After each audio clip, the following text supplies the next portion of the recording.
Сәлеметсіңдер ме балалар? 3-ші сынып 1-ші сабақты бастаймыз. 1-ші сабақта мың көлеміндегі сандар, қосу және азайту, 3 таңбалы сандарды оқуды, жазуды, салыстыруды және қарапайым теңсіздікті шешуді үйренеміз. 1-ші есептің А есебін қарайық.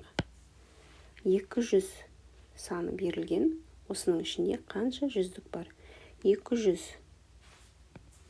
санының ішінде жүздігі бізде 2 болғандықтан 2 жүздік бар. 900 санының ішінде жүздігі 9 жүздік бар. 400 килограммда қанша центнер бар? Еске түсірейік. 1 центнер тең болады бізде 100 килограммға. Демек бізде 400 килограмм тең болады 4 центнерге. 700 килограмм 7 центнерге тең. 100 килограмм 1 центнерге, 1000 килограмм 10 центнерге тең. Ә есебіне көшейік. Үлгіде көрсетілгендей шығар. Үлгіде бізде көрсетілген 200 санның ішінде жүздігі 2 болғандықтан 2 жүздік. Қосу белгісін жазамыз. 100 санның ішінде жүздігі 1 жүздік бар. Дәл осылай астыңғы есептерді қарап шығамыз да келесі есепті шығарамыз. 400 қосу 500. 400-дің ішінде 4 жүздік болғандықтан 4 жүздік деп жазамыз. Қосу белгісін жазамыз. 500 санның ішінде жүздігі 5 жүздік деп жазамыз. 800 саны жүздігі 8 жүздік. 200 санның ішінде 2 жүздік болғандықтан 2 жүздік деп жазамыз. Арғарайда осылай есепті шығарып, түсініп шығарамыз. Дәптерге осылай жазып аламыз. Екінші есепте кестедегі сандарды оқы, сандардың разрядын ата. Разряд дегеніміз бұл сандардың жазылудағы цифрдың орны. Бірліктер класы 2-ге бөлінеді бізде. Разрядтар және санның модулі. Разрядтарда біздер сандарды ондық, жүздік, бірлік деп жазып аламыз. Ал санның модулінде пішін түрінде көрсетіледі. Бізде 300 саны берілген, яғни жүздігі 3, ондығы 0, бірлігі 0. Яғни санның модулінде бірлігі 0 болғандықтан еш нәрсе жазылмаған, пішін түрінде көрсетілмеген. Екінші есепте кестедегі сандарды оқы, сандардың разрядын ата. Разряд дегеніміз бұл сандарды жазудағы цифрдың орны. Бірліктер класы бізде 2-ге бөлінеді.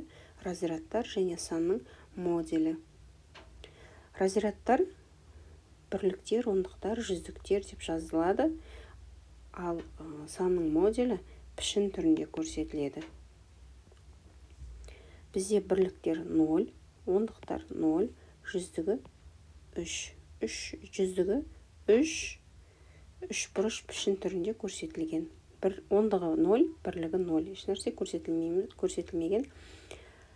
Келесі бірлігі 5, ондығы 0, жүздігі 3. Жүздігі 3, мына жерде пішін түрінде 3 бұрыш көрсетілген. 0, еш нәрсе көрсетілмеген.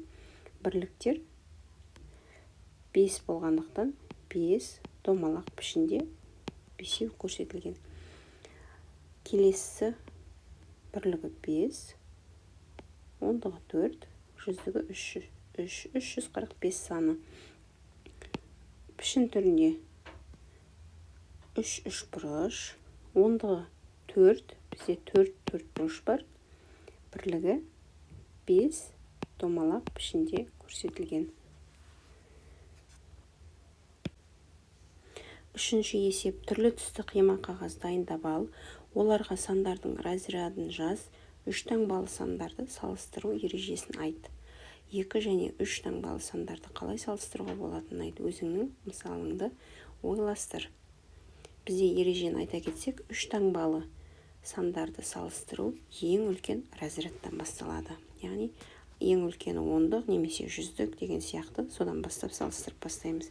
Міне бірінші есепте көрсетілген 355, 139. Яғни алдыңғы саны жүздік бізде 3, мына жерде 1. Сонда 3 үлкен екен, міне 3-ке үлкендік белгісі көрсетілген. Енді мына жерде 523, 564. Алдыңғы саны жүздік екен, тең. Ондық санын салыстырамыз. 6 үлкен, яғни міне 6-ға үлкендік белгісі көрсетіліп тұр. Мына жерде өзіміз ойымыздан шығарамыз. Мысалы, 65, 210 дейікші. Бізде мына жерде ондық сан жүздігі алдында жоқ, демек 0, 2 үлкендік белгісі көрсетіліп тұр. Енді мына жерде 110, жерге 54 дейік. Бұл жерде де дәл солай. Бұл жерде ондық сан жүздігі жоқ, яғни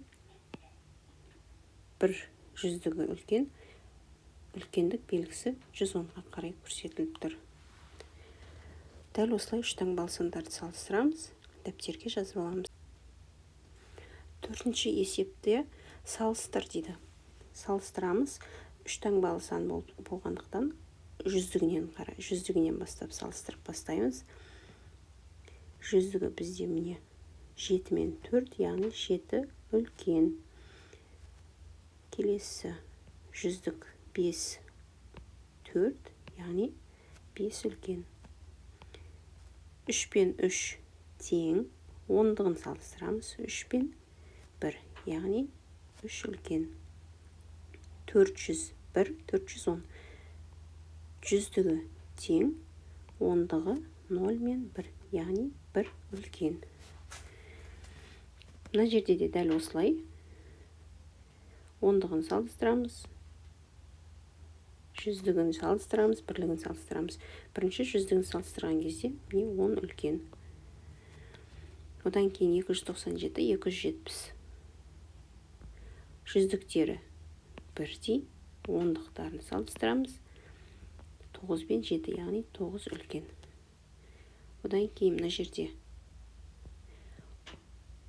жүздігі 10, 9, яғни бізде 9 үлкен. Мына жерде 6 мен 6 тең жүздігі, ондығын салыстырамыз. 5 пен 0, яғни 5 үлкен екен. Дәл осылай салыстырамыз. Салыстырған кезде разрядтардың алдыңғы жағынан бастап салыстырамыз. Сонда есебіміз дұрыс шығады. Бесінші есепте 3 таңбалы сандарды тауып, жанды табиғатқа нелер жататынын біл. Сандарды өсу ретімен жаз, әр санның разрядын ата. Бізде 3 таңбалы санды жазамыз, оны бірінші тауып аламыз.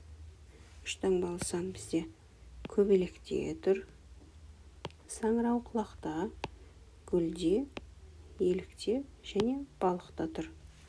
Осыларды өсу ретімен жазамыз. Өсу ретімен жазу үшін біз ең кішісін тауып, ары қарай өсу ретімен жазып шығамыз. Ең кішісі бізде 101. 101. Одан кейін 330. Одан кейін 339. Одан кейін 362. Соңғысы 418. Өсу ретімен жазып шықтық. Алтыншы есепте әрбір жағдайда x саны қандай мәнге ие болуы мүмкін. Бізде 12 саны берілген. Мынаны алатын болсақ, 12 санынан үлкен x-тің мәні. яғни 12 санынан үлкен сан x-тің мәні. Енді мынаны алатын болсақ, 12-ден кіші сандар x-тің мәні.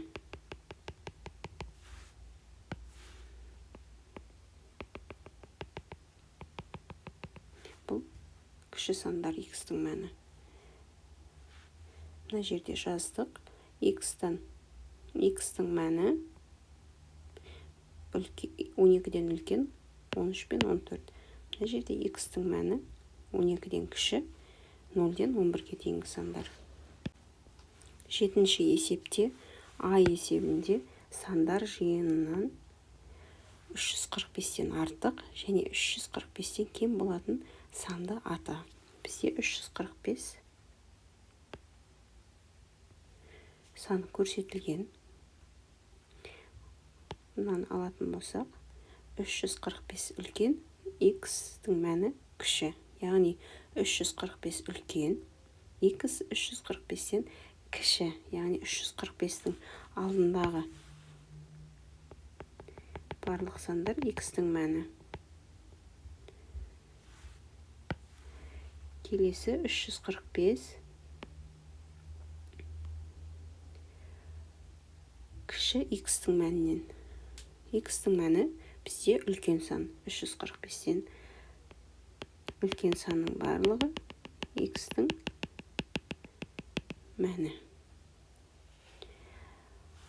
Енді А есепте бізде осылай шықты. Және оны жазып аламыз. Кез келген 5 санды x-тен кіші 5 сан, 345-тен кіші 5 сан, 345-тен үлкен 5 санды жазып аламыз. Ойымыздан кез келген санды жазамыз. Енді Ә есебінде сан сәулесін сызып 1 сантиметрден бірліктерге бөл. Ондағы 1 сантиметр 100 бірлікті білдіреді. Сан сәулесінен 250 санын белгіле. Шешімдер жиынынан кез келген 10 санды жаз. Сандық сәуле сызылған. 250 белгіленді. Енді мынаны алайық. 250 үлкен, x кіші. Яғни 250-ден кіші сандар x-тің мәні. Ал мына жерде 250 кіші, x үлкен. Яғни 250-ден үлкен сандардың барлығы x-тің мәні. Енді бұл есепте айтылған шешімдер жиынынан кез келген 10 санды өз ойымыздан жазамыз. Міне 250 кіші, 250-ден кіші сандарды міне 10 сан жаздық. Енді 250-ден үлкен x-тің мәні болатындай 10 санды ойдан жаздық. Дәл осылай дәптеріміз. 8-ші есепте баған түрінде есептеп дұрыстығын тексер дейді. Баған түрінде қосып азайтып есептерді шығарамыз. Мына жерде 34 қосу 23. 4-ке 3-ті қоссақ 7, 3-ке 2-ні қоссақ 5. 78 азайту 76. 8-ден 6-ны асақ 2, 7-ден 7-ні асақ 0. 72 азайту 57. 2-ден 7-ні азайта алмаймыз. 10-дықтан көмекке келеді. Сонда мынау 12 болады. 12 азайту 7 тең 5. 7-нің біреуі кетті, 6 қалды. 6-тан 5 азайтсақ 1 қалады. Осылай есептердің барлығын баған түрінде қосып азайтып есептеп шығарып аламыз. Одан кейін тексереміз оны. Яғни шыққан жауабынан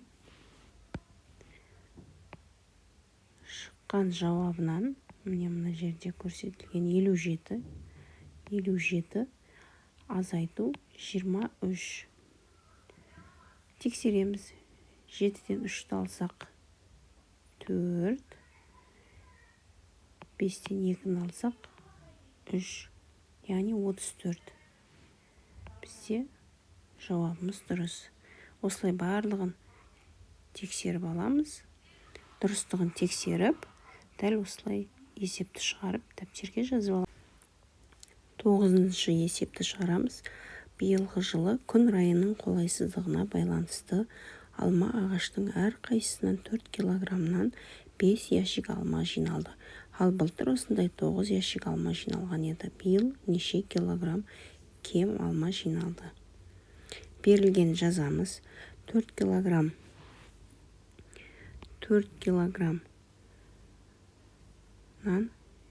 5 ящик алма жиналды. Ал былтыр дәл осындай дегеніміз биылғыдай 4 килограммнан 9 ящик алма жиналды.